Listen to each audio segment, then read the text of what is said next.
Hello everyone, जैसे कि आपको पता है हम ज्योग्राफी पढ़ रहे हैं। ज्योग्राफी का टाइम ड्यूरेशन मैंने दे रखा है लास्ट वीडियो में, तो आप वहाँ से देख सकते हो। और वैसे भी मैं बता दूंगी, हमने आई थिंक नहीं 12 अक्टूबर से लेके हम 22 अक्टूबर तक हम ज्योग्राफी पढ़ने वाले हैं एनसीईआरटी, और उससे रिलेटेड जो भी कंसेप्ट है उसको क्लियर करने वाले हैं। प्लीज़ आप एंगेज हुई डिस्कशन में। जो टेलीग्राम चैनल पे मैं क्वेश्चन प्रोवाइड करती हूँ, आप वहाँ पे आंसर ही नहीं दे रहे हो। प्लीज़ डिस्कशन करो, उससे क्या होता है हमारा ब्रेन में ना प्रोसेसिंग होती है और काफ़ी टाइम तक वो हमें लंबे टाइम तक याद रहता है। तो प्लीज़ आप आंसर दिया करो। वहाँ पे कमेंट सेक्शन ओपन है, वहाँ पे आप अपना आंसर, अपने पॉइंट्स, अपने व्यूज़ आप रखा करो, कोई दिक्कत नहीं है उसमें। बस ऐसी चीज़ें मत कहिए जो कि दूसरों को हर्ट करे। ऐसी चीज़ें बिल्कुल नहीं करनी है। हम यूपीएससी का प्रिपरेशन कर रहे हैं, तो बिल्कुल सभ्य लोगों की तरह ही हम रहेंगे। ठीक है, तो चलो देरी नहीं करते हैं। ये स्टैटिक्स पोर्शन से रिलेटेड क्वेश्चन है जो कि ज्योग्राफी का है हमारा। और हाँ, एक बात मैं ज़रूर कहना चाहती हूँ कि मैं लंबे टाइम से यूपीएससी के प्रिपरेशन में हूँ। लगभग मुझे 7-8 साल हो रहे हैं, इसी में हूँ मैं। काफ़ी एक्सपीरियंस है मुझे, एक्सपीरियंस है। मैं ये नहीं कह रही हूँ कि मैं बहुत इसमें माहिर हूँ, ऐसे नहीं। एक्सपीरियंस आया है मुझे, काफ़ी चीज़ें कुछ लेट समझ में आई, कुछ जल्दी नहीं समझ में आई, इस तरह से हुआ है। तो बस मेरा मोटिव यही है इसके पीछे का, क्योंकि ये मेरा सेकंड लास्ट अटेम्प्ट है और मैं चाहती हूँ कि मेरी खुद की प्रैक्टिस भी हो और आप लोगों की भी प्रैक्टिस होनी चाहिए। जो न्यू लोग हैं उनको पता होना चाहिए आंसर राइटिंग कैसे करते हैं, क्योंकि हम पढ़ते रहते लेकिन प्रैक्टिस नहीं करते हैं।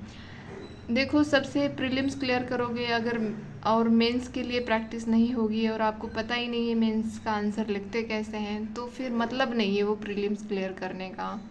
तो इसीलिए आंसर राइटिंग प्रैक्टिस भी ज़रूरी होती है।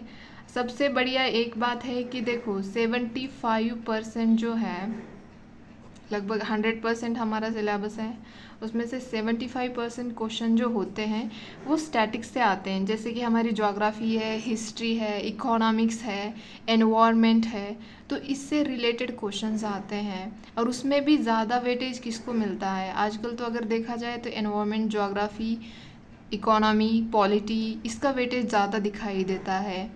तो इसीलिए देखो, ये कैसे पता चलता है, जैसे कि आप पीवाई देखोगे, पीवाई क्यू, चाहे वो प्रीलिम्स के हो चाहे मेंस के हो, उसी के देखोगे तभी रियलाइज़ होगा आपको कि हाँ, हमें ये पोर्शन जो है वो अच्छे से कवर करना है।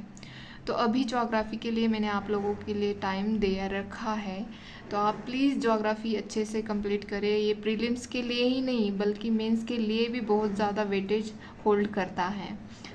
तो चलो क्वेश्चन देखते हैं। किसी की रिक्वेस्ट थी कि वो आई थिंक न्यू है, एस्पिरेंट है, उनकी रिक्वेस्ट थी कि प्लीज़ ऐसे एक्सप्लेन करो ताकि उससे ही ज़्यादा हेल्प हो रही है।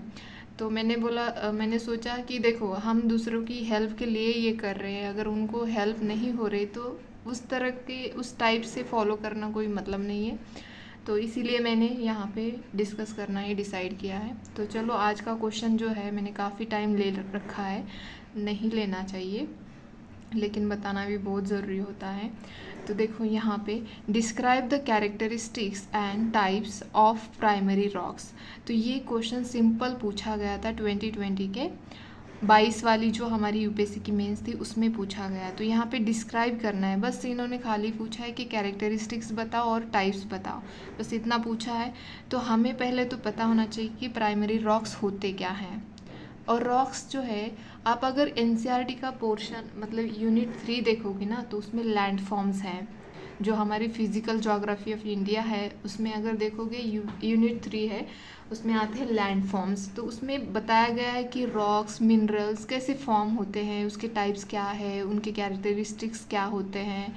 फिर उसमें बताया उन्होंने कि लैंड फॉर्म्स कैसे फॉर्म होते हैं, उनका इवोल्यूशन कैसे हुआ, ये सब उन्होंने वहाँ पे बताया है। फिर नेक्स्ट, जियोमॉर्फिक प्रोसेस बताइए कि वेदरिंग कैसे होती है, मास वेस्टिंग में क्या आता है, इरोजन क्या होता है, डिपोजिशन कैसे होता है, सॉइल कैसे फॉर्म होती है, ये सब उस यूनिट में बताया गया है जो कि लैंड फॉर्म्स है, 3rd यूनिट है।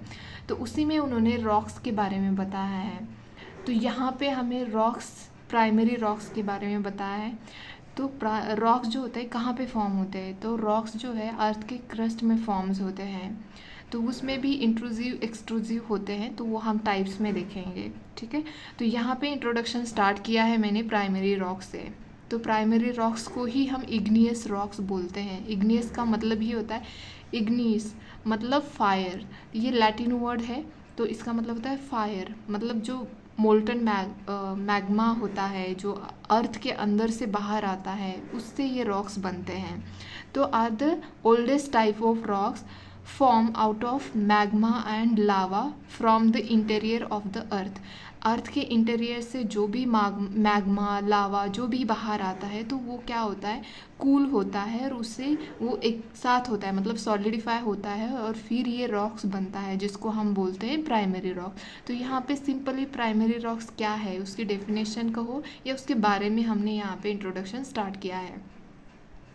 नेक्स्ट है, igneous rocks are formed when magma cools and solidifies. जैसे कि मैंने अभी बताया था आपको, जैसे कि मैग्मा ऊपर आता है, मान लीजिए ये वोल्केनो है, ठीक है, ये वोल्केनो है और ये अर्थ है।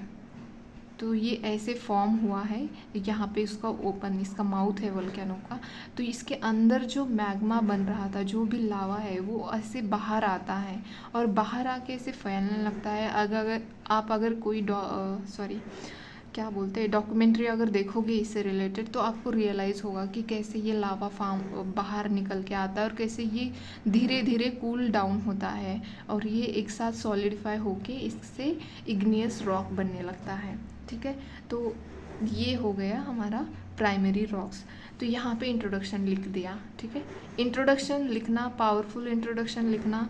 देखो, अगर आप भी मान लीजिए आप ही एक एग्जामिनर हैं, तो अगर आपके पास बहुत सारे पेपर है चेक करने के लिए, तो आप कैसे चेक करोगे, मतलब आपके पास इतना टाइम भी नहीं है इतने सारे क्वेश्चन पेपर भी चेक करने हैं और आप भी एक ह्यूमन बीइंग है। तो देखो, शुरुआत में तो बहुत हम एंथुजियास्टिक होते हैं कि बहुत अच्छा लगता है, बाद में हम थकान महसूस करते हैं। आप पढ़ते टाइम पे भी नोटिस करो ना कि आप देखो, सुबह के टाइम में आप पढ़ने बैठते हो तो अच्छे से पढ़ रहे होते हैं, लेकिन थोड़े थोड़े धीरे धीरे हम बोर होने लगते हैं। तो बिल्कुल एग्जामिनर के हाल भी वैसे ही होता होगा, वो तो इतने सारे क्वेश्चन पेपर चेक कर रहे हैं। तो वो क्या करते हैं, धीरे धीरे करके, मैं कोई ये ऑथेंटिक सोर्स से बता नहीं रही हूँ, लेकिन एक ह्यूमन टेंडेंसी के बारे में बता रही हूँ। तो ये क्या करेंगे फिर, देखो इंट्रोडक्शन कैसे लिखा है, इंट्रोडक्शन पढ़ेंगे, फिर बाद में अच्छा बॉडी में ये लिखा है, फिर कंक्लूजन अच्छे से पढ़ेंगे कि कैसे लिखा है।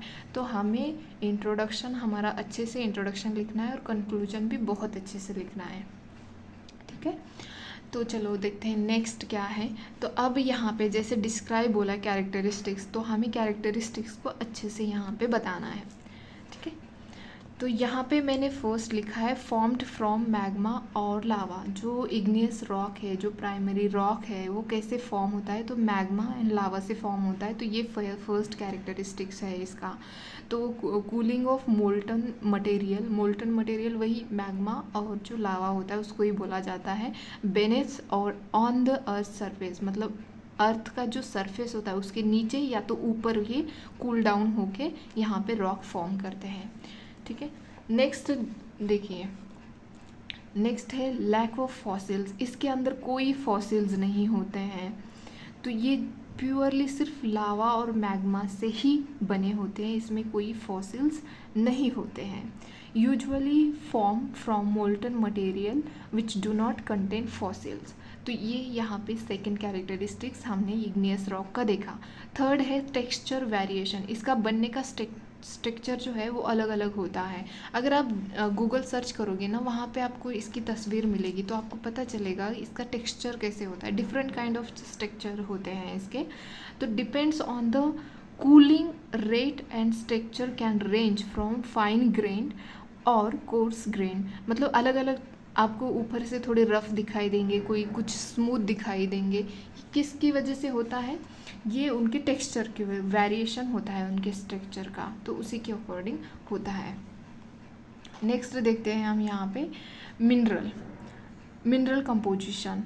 एक नेक्स्ट लेवल का उनका कैरेक्टरिस्टिक्स होता है। अगर एक रॉक फॉर्म हो रहा है तो उसके अंदर अलग अलग कॉम्पोजिशन होते हैं रॉक्स के, मिनरल्स के अलग अलग कॉम्पोजिशन होते हैं, जैसे कि क्वार्टर्स है, फेल्सफर है, माइका या मिका आपके अकॉर्डिंग प्रोनाउंस करना, एंड एम्फीबोल्स होते हैं। तो इनका सबका मिला के एक रॉक बन रहा है। मतलब एक अगर रॉक है, मान लीजिए इस तरह का एक रॉक है और उसके अंदर अलग अलग कंपोजिशन है, जैसे कि अभी मैंने बोला क्वार्टर्स हो सकता है, फेल्सफर हो सकता है, माइका हो सकता है, एम्फीबोल्स हो सकते हैं। तो एक ही रॉक्स में होते हैं, क्योंकि ये एक मैग्मा और लावा मतलब एक लिक्विड फॉर्म में आ रहा है। तो इसके अंदर कितनी सारी चीज़ें, कितने सारे मिनरल्स इकट्ठा होके पिघल गए होंगे और वो बाहर आ रहे बाद में। तो इसकी वजह से ये अलग अलग कंपोजिशन, मिनरल का कंपोजिशन होता है इसके अंदर। ये इसका नेक्स्ट कैरेक्टरिस्टिक्स है।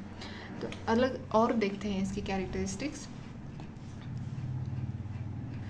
तो यहाँ पे देखो क्रिस्टलाइन स्ट्रक्चर हार्ड या कंटेन इंटरलॉकिंग मिनरल्स क्रिस्टल्स। अलग अलग मिनरल जो होते हैं इंटरलॉक होते हैं, तो ये क्रिस्टलाइन मतलब थोड़ा सा चमकीला भी हो सकता है ये।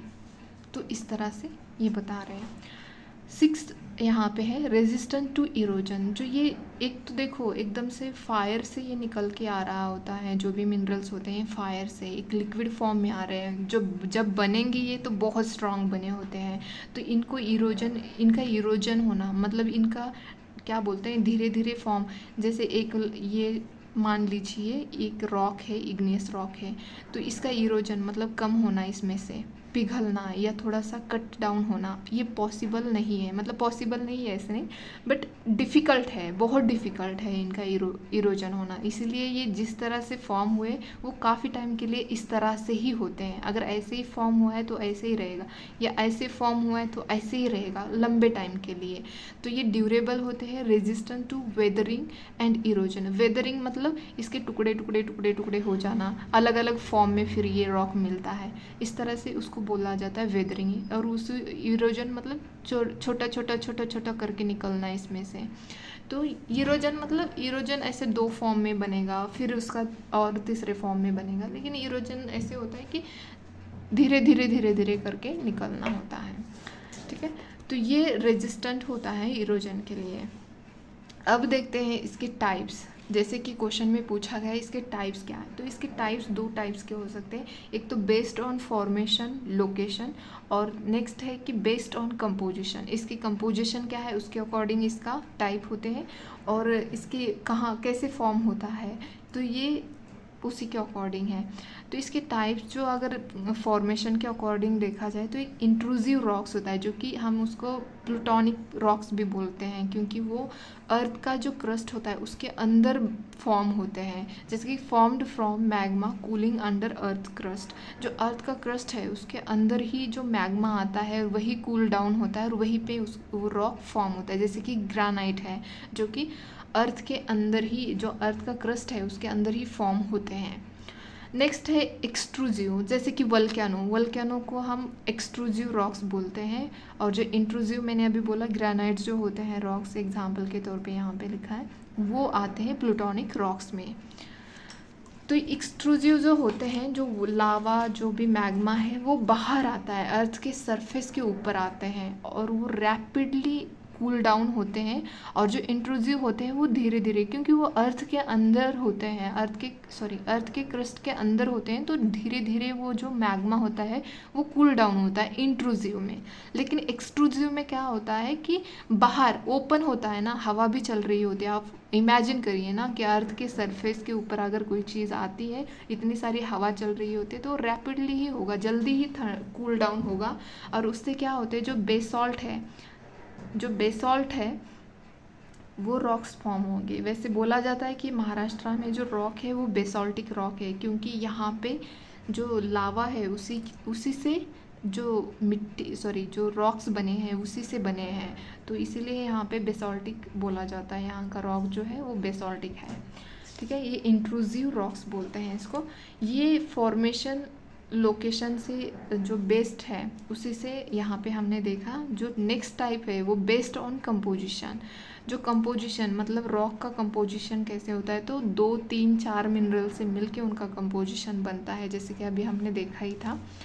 तो यहाँ पे फर्स्ट है फेल्सिक जो रॉक है वो क्या कैसे बनता है, वो सिलिका एंड लाइट कलर जो मिनरल्स होते हैं, जैसे कि कॉर्टाइज है, कॉट आप अपने अकॉर्डिंग इसका प्रोनाउंस करना, कॉर्टज और या कॉर्टाइज जो भी है। तो इससे क्या होता है, इससे ये फेल्सिक जो रॉक है वो फॉर्म होता है। इसमें ग्रानाइट्स भी आते हैं और ये सेकंड रायोलाइट भी आता है, या इसका प्रोनाउंसिएशन अपने अकॉर्डिंग करना है, ठीक है। नेक्स्ट है मैफिक रॉक्स जो है वो क्या होता है, उसमें आयरन ज़्यादा होता है, मतलब रिच होता है आयरन मैफिक रॉक्स में, और मैग्नीशियम होता है। तो इससे क्या होता है, गैब्रो जो है वो फॉर्म होता है, ठीक है। और जो थर्ड है इंटरमीडिएट रॉक्स हैं, तो ये कैसे फॉर्म होते हैं, इसका composition of felsic and mafic जो है उन वो दोनों का कंपोजिशन एक साथ होता है, और उससे क्या होता है डायोराइड्स और एंडेसाइड जो है वो मतलब रॉक्स फॉर्म होते हैं, ठीक है। तो अगर आप रॉक्स वाला चैप्टर जो मैंने अभी बोला आपको, जो यूनिट है लैंड फॉर्म्स, उसमें आपको अलग अलग टाइप के रॉक्स मिलेंगे, तो उससे आपको पता चलेगा। नेक्स्ट यहाँ पे मैंने लास्ट में कंक्लूड किया है, primary rocks play a vital role in understanding geological history of planet and provide important insight of the earth formation.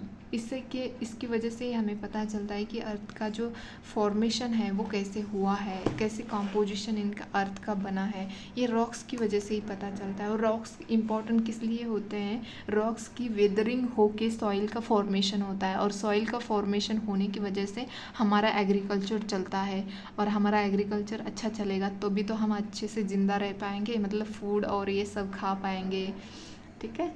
तो ये सब काफ़ी चीज़ें रॉक्स के ऊपर भी डिपेंड करती है। तो आज के लिए इतना ही। प्लीज़ टेलीग्राम चैनल ज्वाइन करिए और डिस्कशन में पार्टिसिपेट करिए, अपना आंसर देते रहिए, तो आपकी कंसेप्ट भी क्लियर होती रहेगी। आपको अलग अलग लोगों के आंसर भी देखने मिलेंगे, ठीक है। तो चलो आज के लिए इतना ही, धन्यवाद।